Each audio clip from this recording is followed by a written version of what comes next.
Hello friends, it's me, and today, the MCU. Is it time to start over? Let's check out film theory. Should the MCU reboot Marvel from the film theories? Together, let's go.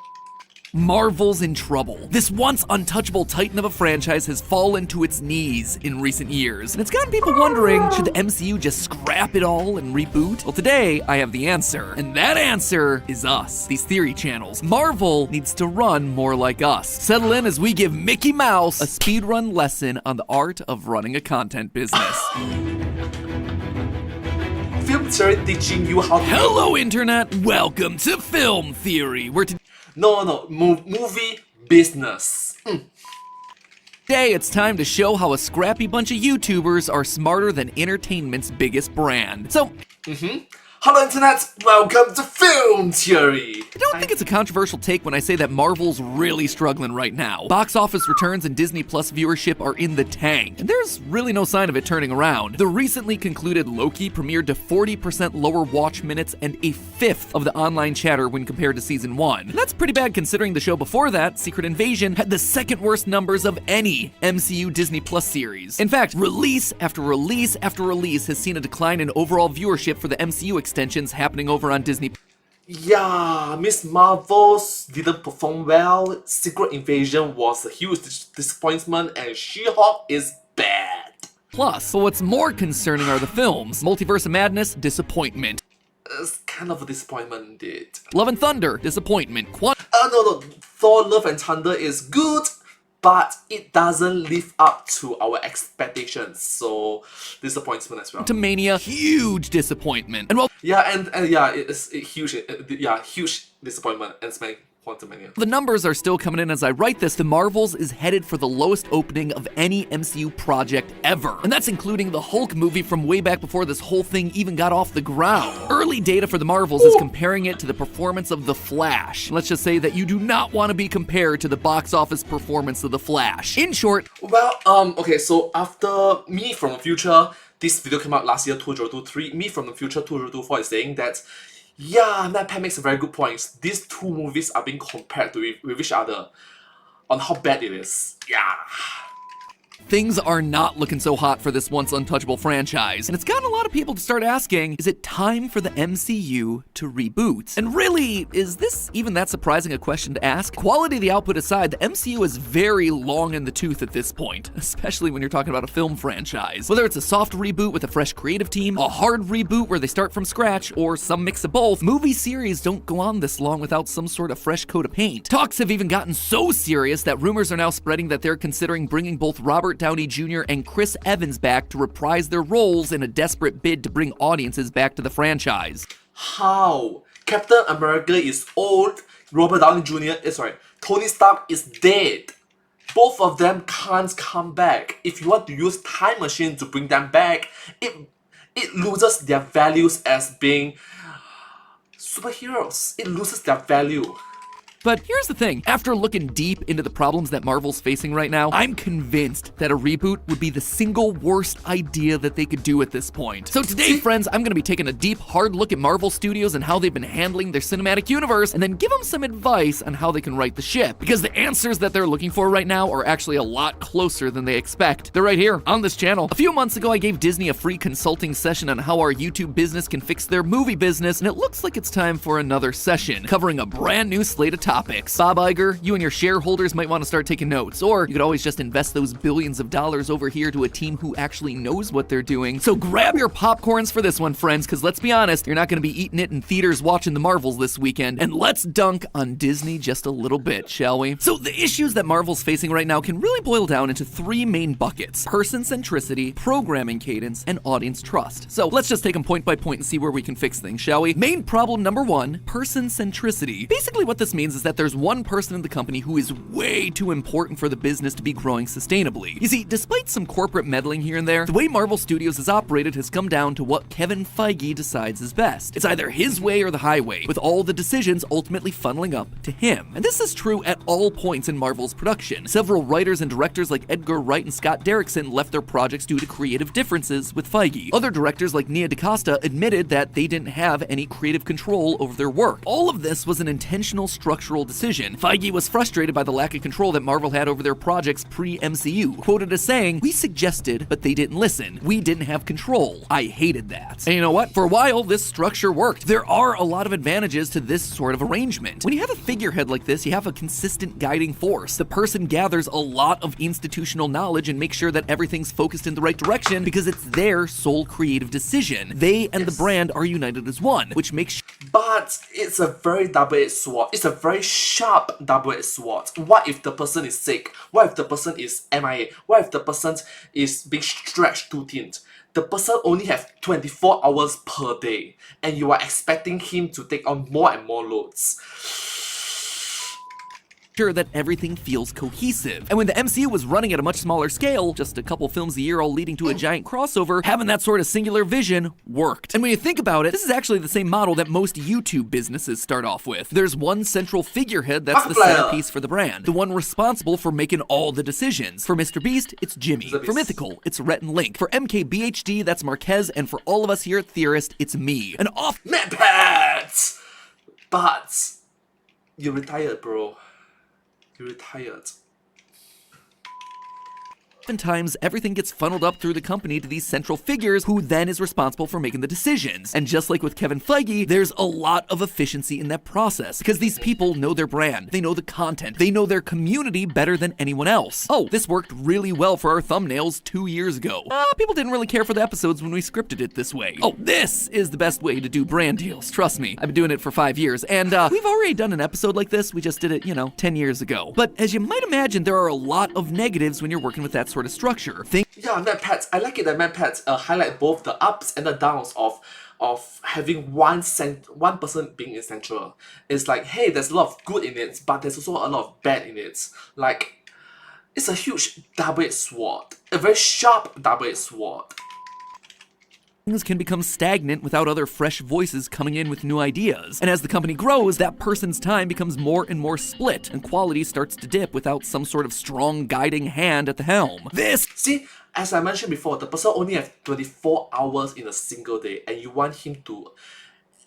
and you are giving him more and more tasks, more and more responsibility, the person is going to crumble. This is where I see Marvel right now. This is a stat I've pointed to a couple times in the past, but I'm just going to bring it up again here because it's mind-boggling. If you look at the number of minutes of content released in the MCU, there's just too much. Phase 4 had a staggering 3,500 minutes spread across 2 years, mostly thanks to the introduction of Disney+. That is more than phases 1 to 3 combined. And as a result, Kevin Feige is losing control. Storylines feel disjointed, and it's suddenly difficult for characters to feel consistent between all the different projects. The first time viewers felt this was with Wanda going complete villain from WandaVision to Doctor Strange. Even Elizabeth Olsen wasn't a fan of this, and revealed that it happened because the writers of WandaVision were given no information about Multiverse of Madness. The same thing just happened with Nick Fury's character between Secret Invasion and the Marvels. As film analyst Dan Murrell actually said in his recent review, I was thinking this has to be a variant of the Nick Fury that was just in Secret Invasion. His characterization is almost insultingly 180 degrees from the character that we just saw on that Disney Plus series. all in all, Yeah, the words insulting is very true. this seems to be a failure of business structure. Information isn't being properly shared across the people making the films and shows. In the past, Kevin Feige would have been the guy passing that information along, but now, more and more cracks in information are starting to show up as more and more projects are having to be juggled. But thankfully, there are ways to mitigate this issue. Main thing I recommend, break your organization down into units, each with a leader who can keep it running smoothly. Well, it's not really my place to speak about other YouTube business models. I can give you a peek behind the curtain here at Theorist. You see, we started running into the same issue after we launched Food Theory. Between game theory, film theory, food theory, and GT Live, writing and overseeing every single project just wasn't possible for me to do alone anymore. Back then, when MadPat only have 4 YouTube channels, now you have 5. Ended up doing was breaking the company down into units, one for each channel, with a creative director in charge of production and scripting, as well as managing any sort of crossover events. That's why you've seen people like Lee, Tom, Amy, and Santi popping up more and more. They're the ones driving a lot of the creative forward, helping choose programming, making sure information and production quality is at the same level, and ideally higher than it was when I was doing everything solo. Because honestly, it's their full-time job to keep track of all this, to be experts in all this and the things that we're talking about. It helps us raise the bar and do more without spreading ourselves ourselves too thin. It also allows us to tackle more big projects for each channel, like a fashion show on Style Theory, or a travel show on Food Theory, or Season 2 of Game Lab over on Game Theory, because now each channel is able to be its own living, breathing entity, a channel all its own. Ayo, MadPat just dropped Season 2 of Game Lab.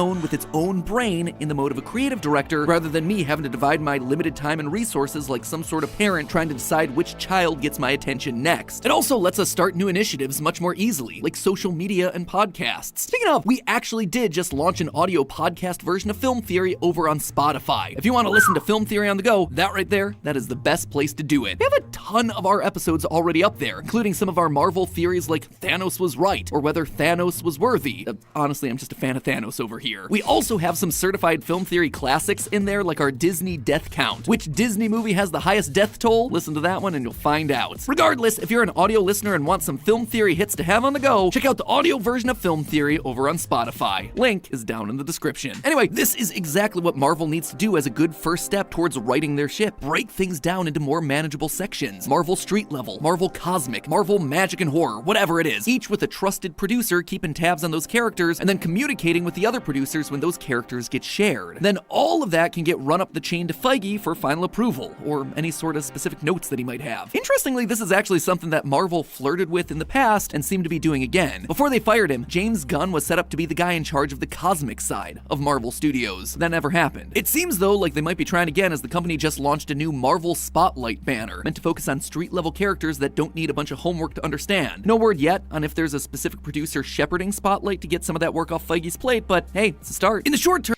Oh, Thunderbolt! Thunderbolt! it might seem like a reboot could fix this problem. Yeah, completely wiping the slate clean would make things much more approachable for fans and let you start fresh with characterization. You suddenly don't have to worry about whether or not a joke Captain America makes in movie 25 lines up with his opinions from movie 3 15 years ago. But this is a short-term solution that still results in the same issues down the road if the core structural company-wide problems aren't addressed. So in this case, I don't think a reboot would actually help all that much. But this then leads nicely into problem bucket number 2, your programming cadence. When you're planning out a schedule for any sort of entertainment nowadays, whether it's a YouTube channel or the MCU, you need to be aware of what you're releasing and in what order. Again, think about how to run a YouTube channel. The last thing that you want is to spam your audience with a bunch of content that they're not going to be interested in. If you're subscribed to this channel for Film Theory, I can say that from my personal experience, you shouldn't spam too much content. Like, my channel right now is dying. I used to have at least 500 viewers. But now I'm barely even reaching 100. Less than 100 every single day. That's showing a lot. That you shouldn't spam on YouTube. which generally comes out once a week and has itself a very specific style, if I then start uploading a bunch of vlogs about my life, you're gonna be pretty mad, right? Or maybe even less extreme. If I start For the first few episodes, I will watch it. But yeah, people will get mad.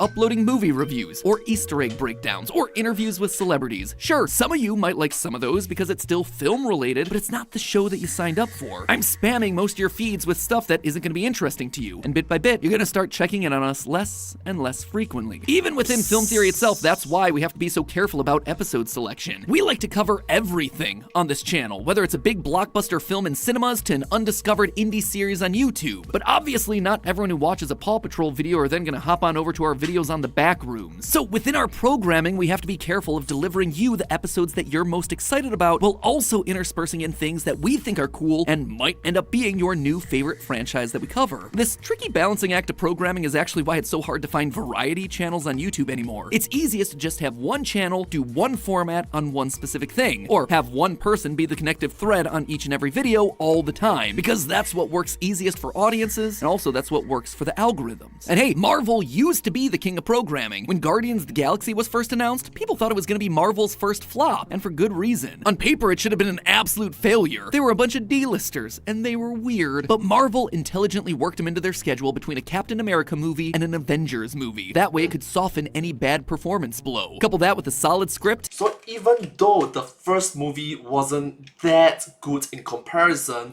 it wasn't having bad reviews because it was sandwiched in between good movie and good movie. So good movie here, good movie here. In between is it's good movie.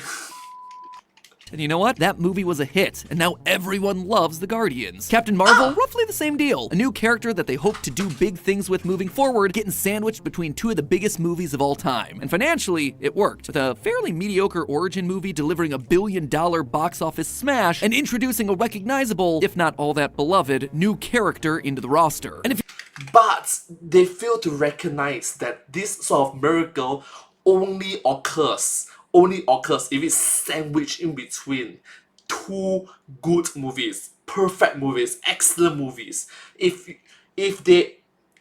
are sandwiched in between, if you're surrounded by good movies, you yourself by default is a good movie. But don't misunderstand that you yourself might not be a good movie. So yeah, don't misunderstand. you look at the film output of Phase 4 on paper, it looked strong. Riding off bangers like Endgame and Spider-Man at the end of Phase 3, we got Black Widow, Shang-Chi, and the Eternals. All a little bit risky, but hey, you're coming off of $2 billion hits, so it gives you a couple movies to experiment. And guess what? Shang-Chi worked fairly well, giving them a new mid-performing franchise that they could now work into their programming slate. Yeah, case in point, they are being sandwiched in between Spider-Man, Endgame and Spider-Man. These two are good movies, excellent movies. So in between these two huge movies, it's like, those are good. And then right after that, they had Spider-Man, Doctor Strange, Thor, Black Panther, 4 huge franchises, all one after the other to rebuild momentum after a relatively slow period. Except Marvel forgot one thing. Those movies weren't the only part of the conversation anymore. With the addition of Disney Plus, the films became a much smaller part of the cultural conversation. Instead of all those big names happening in succession back to back to back to back, those films were now interspersed between a ton of smaller shows. All of a sudden, your heavy hitters aren't getting the room to breathe. And as for the quality of those Disney Plus shows, well, for every certified hit like Loki, you had disappointments like She-Hulk and Falcon. Oh, huge disappointments like She-Hulk. And the Winter Soldier. You've got to do better, Senator. Is this working for you? But what's worse is because the Disney Plus shows are released over time, instead of all at once, the conversation around them was stretched out for weeks. While the films get a flash-in-the-pan discussion right after release, the shows, they're in the zeitgeist for months. Again, looking at the YouTube comparison, that would be like subscribing to this channel for film theory, giving you a medium-length, thoughtfully researched video every week, and us instead spamming your feed with shorter, cheaper, less well-written content every day. Some made for you, and lots of it not, until you just eventually stop watching the channel altogether. For Marvel, a reboot here is not gonna solve the problem. If you go into a new rebooted universe and still program this poorly, well, you're still gonna spam your viewers. You need to be more discerning with who you're giving these Disney Plus shows to, while also working on their overall quality. Characters like Loki, Wanda, Falcon, sure, it potentially makes sense to give these characters shows. They've been built up as side characters across the films. But does She-Hulk need a $25 million per episode series? Does it make sense to give Ms. Marvel her show before her debut in a feature film? Did Nick Fury need an ultimately pointless side quest? No, Marvel just started. That's true, by the way, but a side quest. Started making everything rather than really focusing on creating the stories that needed to be told. Which leads me then to problem bucket number 3, audience trust. Fulfilling on the promise that you make to your viewers. Managing a YouTube channel is a lot like having a bank account. With each video I do, I'm trying to put a deposit into this bank of trust with you, the viewer. I make a video you like, well, you trust me a little bit more to deliver more things that you like. And as a result, you trust my judgment a bit more. Over years, I've hopefully been able to build a big deposit with you guys, but just Yes, over decades, you did a great job, my pet. like with a bank account, you can also make withdrawals. Every time I ask you to do something, that's a withdrawal. Try a video on a brand new franchise that you've never heard of, it's a small withdrawal. Subscribe to the channel if you haven't yet, small withdrawal. Go subscribe to Style Theory, or go over to Spotify to check out Film Theory's new channel over there, or buy some merch, or watch our premium show on TV, which doesn't exist yet, but who knows, maybe one day. Well, all of Oh, my pet, just say yet. Yet. That means there is a chance, a possibility. those are big withdrawals, because I'm asking for a lot of your faith and trust to do something out of the ordinary. For any smart content creator, your job is to maintain that balance of trust. Keep putting in deposits of trust over a long period of time, and make sure that you never overdraw your account, because that's when the audience stops investing. And the biggest draw that you can possibly make on that account is asking people to commit to something that you then give up on. We waited literal years to launch both Food and Style Theory because we wanted to make sure that we had the systems in place to deliver those channels consistently forever. The last thing we wanted was to launch something only to then let it die, leaving you guys with nothing but a broken promise, a betrayal of your trust. Back in the day, this is what set the MCU apart. My pet makes a very good point. Broken promise, betrayed trusts. From the other attempted cinematic universes. When Nick Fury stepped out of the shadows and told Iron Man about the Avengers Initiative, we knew that we were going to be getting that big crossover. When Thanos put on the gauntlet and said, Fine.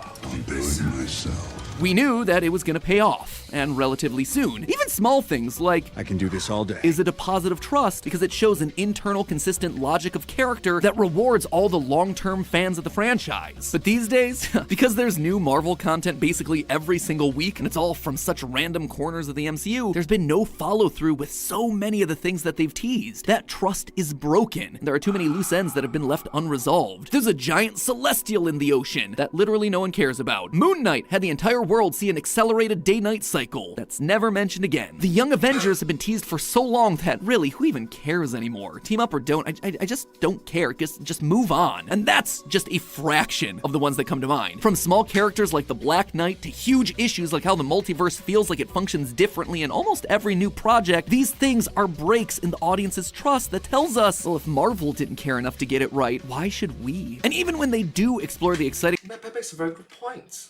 Like, if the studio don't give so much attention to it, why should we, the audience, the viewers, the fans, the fan base, the community, why should we, the viewers, pay attention to it as well? Why?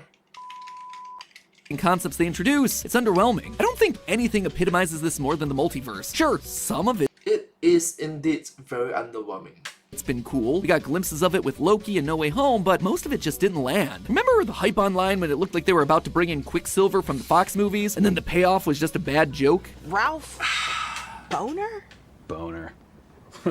What If promised to be a bold, different take on all your favorite MCU heroes, and what we got were 30-minute chunks of less good versions of movies that we'd already seen. They sold Multiverse of Madness on this deep dive into weird worlds like the Paint universe, and what we got was a quick montage and 45 minutes in a world identical to the main MCU with the saturation turned up. This just isn't living up to the promise that they're giving us. The quality isn't there. It'd be like me hyping up Yeah, not living up to the promise.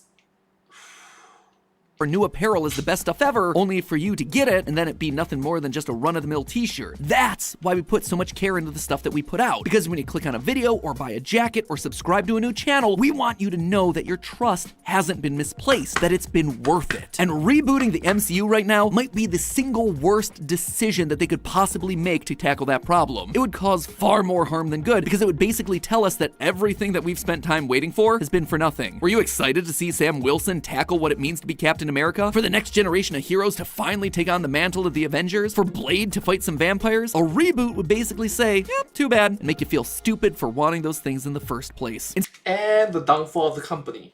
Instead, just like with the programming cadence, the solution here is to just reevaluate the slate of films and shows. Really double down on what people are actually excited about and explore those things to their fullest potential, instead of dangling something new in every post-credit scene like he's distracting a dog. But here's the big twist. While I've been holding ourselves up as the model to follow here, I recognize We wanted X-Men, you give us Star Fox.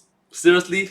you might be too proud, Marvel, to follow the advice of some lowly YouTuber. So you don't have to take my word for it. You can take a look much closer to home, your own comics division. They can also tell you why rebooting would be a bad idea at this point. You see, Marvel has tried rebooting before with the Ultimate Universe. In the early 90s, the comic industry collapsed, and Marvel in particular was hit hard, resulting in their bankruptcy. This is actually when they sold off a lot of their film rights just to stay afloat, and why we got movies like Blade, X-Men, Spider-Man, and Daredevil. Anyway, in an attempt to drum up excitement for the brand, modernize their characters, and offer brand new perspectives on the old lore, Marvel made a bold decision. They were going to start a second main line of comics that would run alongside their 616 universe, and they were calling it Ultimate Marvel. Basically, it was just them experimenting with rebooting the whole company. At the beginning, it ended up being one of Marvel's biggest success stories, with this universe's flagship book, The Ultimates, being the single most successful comic book of the year. But despite that initial burst of success, the Ultimate Universe quickly petered out, dwindling in sales until the entire line was eventually canceled and the universe destroyed in the Secret Wars event from the mid-2010s. The only part of it that lives on is Miles Morales, who was transferred over to the mainline Marvel Comics universe, which itself just continued to chug along the entire time and is still going to this very day. A reboot for the MCU would be the YouTube equivalent of clickbait, or an unwarranted "we need to talk guys" video. Sure, it gets people to click and gets them talking about you again, but it's short term. It's a hollow victory. It's a cheap trick that does worse for the trust that your audience has in you in the long term. I mean, if every new movie changes everything, why should I ever invest my trust in here in the the first place. If the MCU is gonna survive, it needs to put in the work to fix its real problems. It needs to give us clear leadership. It needs programming that makes sense. And it needs to fulfill on the promises that it makes to us, its viewers. Will that be hard? Sure. But it'll be far more worth it in the long run than the short-term solution of just wiping the slate clean, starting it all from scratch.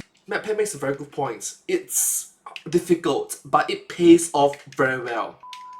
But hey, Fans, Marvel, stop messing with the MCU! that's just a theory. A film theory. And cut.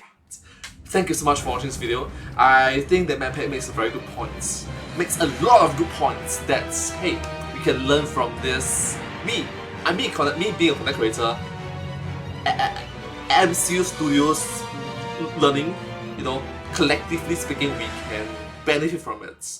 So thank you so much, Matt Penn, for being such a good teacher. Thank you so much. But hey, that's just a theory, a film theory, and cut. And I hope to see you all in my next video. Thank you so much. Subscribe.